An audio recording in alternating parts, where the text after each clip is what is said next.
Ketika kita sudah bersolawat, kita tuh jadi yang kayaknya sama urusan dunia tuh kayak ngentengin. Karena kita ngerasa punya dekengan.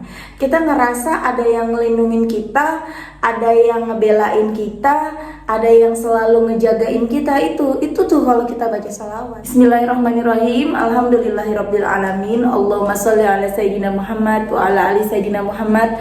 Assalamualaikum warahmatullahi wabarakatuh. Halo teman-teman, apa kabar? Mudah-mudahan teman-teman selalu dalam lindungan Allah Subhanahu wa taala. Amin ya rabbal alamin. Alhamdulillah, kali ini aku akan sharing pengalaman sholawat dari teman-teman kita. Tapi sebelumnya, buat teman-teman yang belum subscribe, di subscribe dulu. Dan buat teman-teman yang punya Instagram, langsung aja follow ya Instagram aku, Meriza Arnelia. Nah, buat teman-teman yang punya testimoni sholawat, silahkan kirimkan testimoni kamu ke sini. Dan buat teman-teman yang nge-DM aku, nge-WhatsApp dan lain-lain, belum aku bales, mohon maaf ya. Bukan aku nggak mau bales, tapi memang chat yang masuk itu banyak banget setiap harinya. Jadi aku nggak bisa baca semuanya dalam satu hari. Bahkan bukan cuma berminggu-minggu, ada yang berbulan-bulan belum aku jawab. Mohon maaf ya teman-teman ya, mudah-mudahan kalian memaklumi. Teman yang belum punya buku ini, jangan pernah lelah, ada nikmat di setiap sholawat. Ini buku pertama aku. Kalau mau beli bisa langsung hubungin admin, nomornya di sini, atau teman-teman bisa langsung datang aja ke Gramedia di seluruh Indonesia, itu udah ada insya Allah. Nah, langsung aja aku bacain ya teman-teman testimoninya. Ini dari Mbak Opi di Surabaya. Assalamualaikum Kak Mel. Waalaikumsalam. Saya Opi, pekerja swasta dengan anak 4 yang saat ini berusia 37 tahun. Saya mau bagikan pengalaman saya tentang sholawat. Masya Allah Kak Mel, seperti yang Kak Mel bilang, baik di YouTube maupun di Instagram, ketika kita baca sholawat tanpa meminta pamrih, benar-benar ikhlas dan mengalir aja bacanya, di situ cara kerja Allah benar-benar nyata.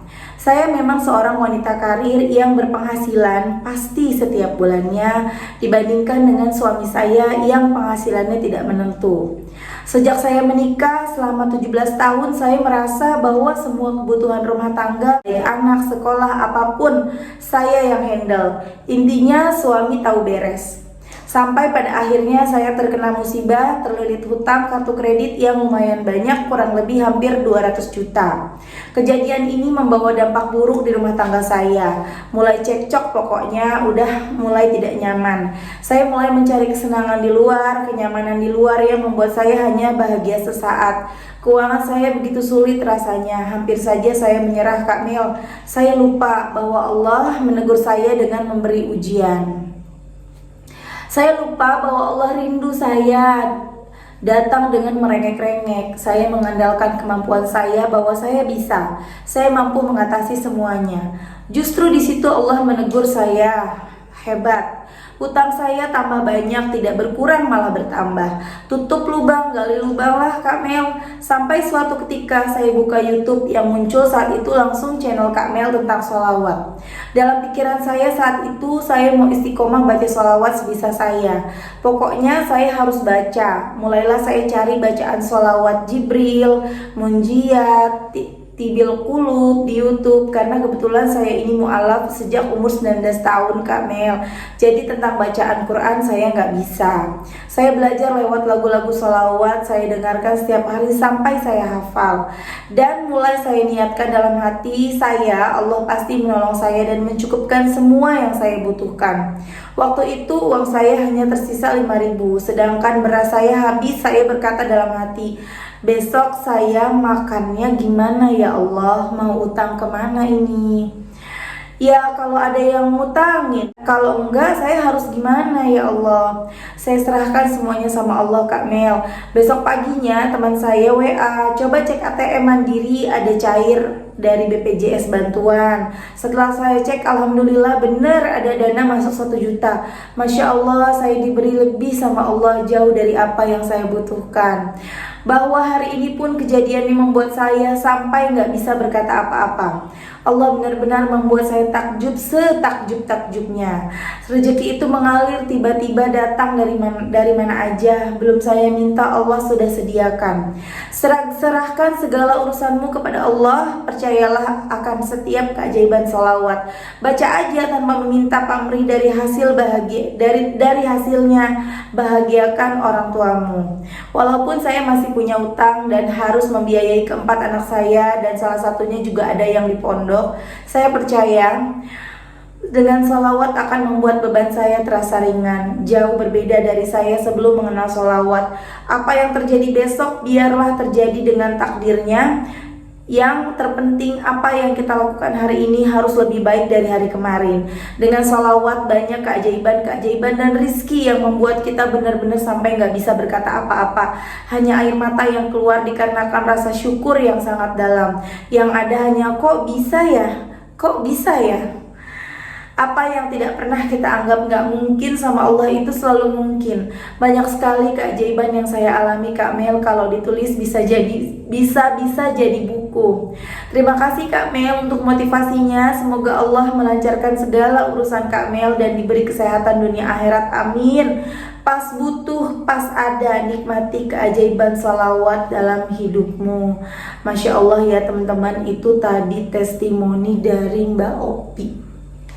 Utangnya 200 juta dan Masya Allah mu'alaf ya teman-teman, dari usia 19 tahun Alhamdulillah sampai sekarang masih istiqomah ya Mbak Opi. Mudah-mudahan Mbak Opi dilancarin rezekinya, hutang-hutangnya dilunasin ya Mbak Opi ya. Jadi memang seperti itu teman-teman, ketika kita sudah bersolawat, kita tuh jadi yang kayaknya sama urusan dunia tuh kayak ngentengin. Karena kita ngerasa punya dekengan. Kita ngerasa ada yang ngelindungin kita, ada yang ngebelain kita, ada yang selalu ngejagain kita. Itu tuh kalau kita baca salawat.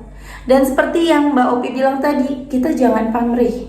Sebenarnya teman-teman, ketika kita bersolawat mengharapkan sesuatu dari Allah, itu sebenarnya bukan pamrih ya. Sebenarnya itu lebih ke keyakinan kita kepada Allah. Nih, misalnya Mbak Opi baca sholawat pengen utangnya yang 200 juta lunas, itu nggak apa-apa. Itu bukan pamrih, tapi itu namanya bentuk kepercayaan kita, keyakinan kita kepada Allah, bahwa Allah akan membantu kita dengan wasilah bersolawat. Tapi yang jadi salah itu biasanya orang-orang salah pahamnya gini. Ya orang nggak apa-apa kok minta sama Allah dengan bersolawat, tapi ngejar-ngejar Allah. Nah itu yang salah. Jadi kita boleh meminta apapun kepada Allah, itu adalah doa. Karena kalau kita nggak doa namanya kita sombong ya teman-teman. Kita boleh minta apapun ke Allah, tapi kita jangan ngejar-ngejar Allah. Jadi tugas kita berusaha nih, oh ternyata dengan bersolawat doa kita jadi cepat dikabulkan. Karena memang kalau kita berdoa, kita doa panjang, kita puji Allah, tapi kita nggak bersolawat, doa kita nggak sampai loh. Jadi minimal kita baca 1 kali ketika kita berdoa. Misalnya ya Allah, kalau aku ya Bismillahirrahmanirrahim, Alhamdulillahirabbil alamin, Allahumma sholli ala sayyidina Muhammad wa ala ali sayyidina Muhammad. Ya Allah, ampunilah dosaku, lancarkanlah rizkiku, sehatkanlah keluargaku. Begitulah teman-teman. Jadi ada sholawatnya. Tapi aku biasanya mengikuti ceramah atau ajaran dari almarhum Syekh Ali Jaber. Aku jadi setiap doa aku baca sholawat. Misalnya gini, ya Allah, lindungilah kedua putri kami. Jadikanlah, namanya kan Andin, jadikanlah Andin dan Nadine perempuan soleha yang hafal Quran. Sallallahu ala Muhammad. Jodohkanlah mereka dengan laki-laki soleh yang hafal Quran. Sallallahu ala Muhammad. Begitulah teman-teman. Jadi setiap doa yang aku minta, Sallallahu ala Muhammad. Ya Allah, lindungilah rumah tangga kami. Jadikanlah rumah tangga kami sakinah, mawaddah, warahmah. Sallallahu ala Muhammad. Ya Allah, lindungilah orang tua kami, ampuni orang tua kami. Sallallahu ala Muhammad. Begitu. Jadi aku mengikuti yang pernah aku dengar ceramah dari almarhum Syekh Ali Jaber. Dan sebelum berdoa pun aku ya bersolawat. Seperti biasa kita kan zikiran dulu ya teman-teman, solawatan.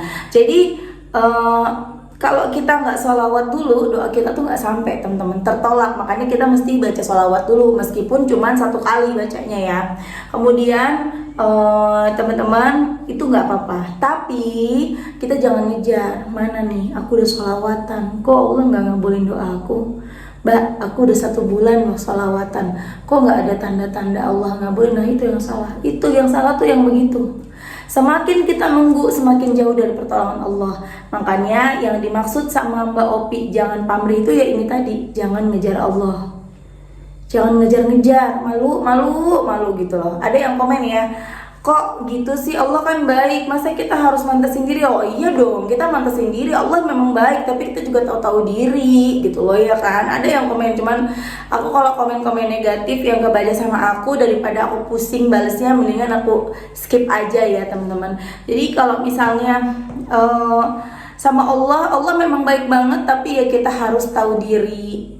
Jangan mentang-mentang Allah baik, kita berbuat sesuka hati, sholat seadanya, kita nggak apa ya, kita nyepelein sholat, nyepelein ibadah, pokoknya ya itu yang salah teman-teman.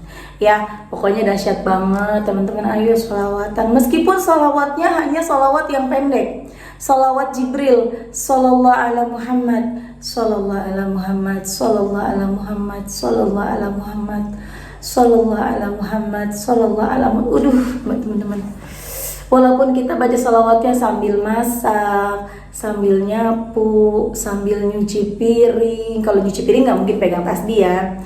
Sambil ngapain aja, itu nggak berasa. Tahu-tahu seharian udah 5.000 sholawat. Jadi kalau ada yang bilang, Mbak sholawat 5.000 banyak banget, 1.000 aja berat. Nggak berat. Kalau kita membiasakan, kita paksa ya.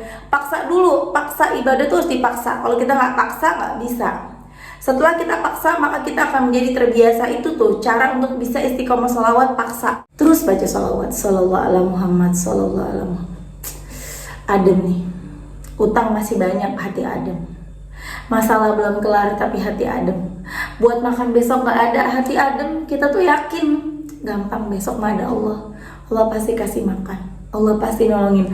Pusing nih mikirin, gimana nih ya, bentar lagi misalnya ya, bentar lagi mesti bayaran anak sekolah, bentar lagi tanggal 1 misalnya mesti bayar kontrakan, sementara uang habis, gimana?